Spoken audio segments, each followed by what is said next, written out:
आज हियरिंग में पुलिस एक दफ़ा फिर नाकाम रही मेरी बच्ची को बाजियाब कराने में। उन्होंने हमेशा की तरह आज फिर कुछ स्टोरी सुनाई।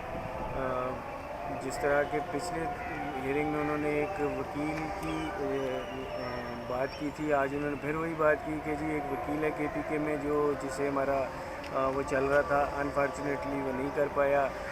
बच्ची जो है वो जिन लोगों के पास है वो इंतहाई असर व रसूख वाले लोग हैं।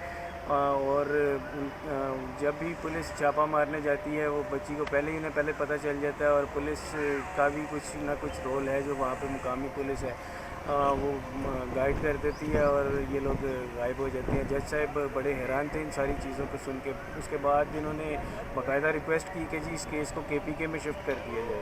सर, जो आप इस वक्त अपने हालात बताइए कि किस कर्ब से गुज़र रहे हैं, क्या गुज़र रही है आप पर, इसके ऊपर बात कीजिए।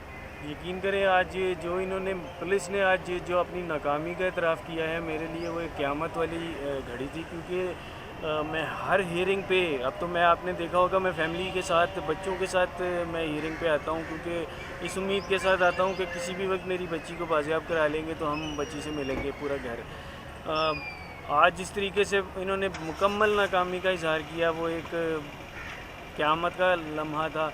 क्योंकि मैं हमेशा ये जज साहब के ऊपर मैं जितना एतबार कर रहा हूँ, और यकीनी तौर पे मुझे यकीन है जिस तरीके से उन्होंने स्ट्रिक्ट एक्शंस लिए हैं, वो किसी भी दिन किसी भी लम्हे बच्ची को बाजियाब हो जाएगी।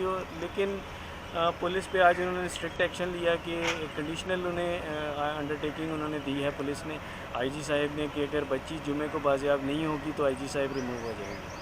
आप उम्मीद रखते हैं कि जुम्मे को हर तारीख के बाद तारीख दी जा रही है, तो इतनी तारीखें क्यों दी जा रही हैं? आपकी डिमांड तो आपकी बच्ची है ना सर, तो आपको आपकी बेटी आपके सामने क्यों नहीं लेके आ रही है लोग? बिल्कुल जी, मेरी डिमांड तो शुरू से मेरी बेटी है। हर डेट के ऊपर पुलिस एक नई डेट मांगती है, और इस दफ़ा भी वो काफ़ी दिन मांग रही थी। जज साहब ने उन्हें चौथे दिन बच्ची को हाज़िर करने का बोला है, जुमे वाले दिन। पुलिस टोटली इस मैंने जो देखा जितनी एफ़र्ट्स बकौल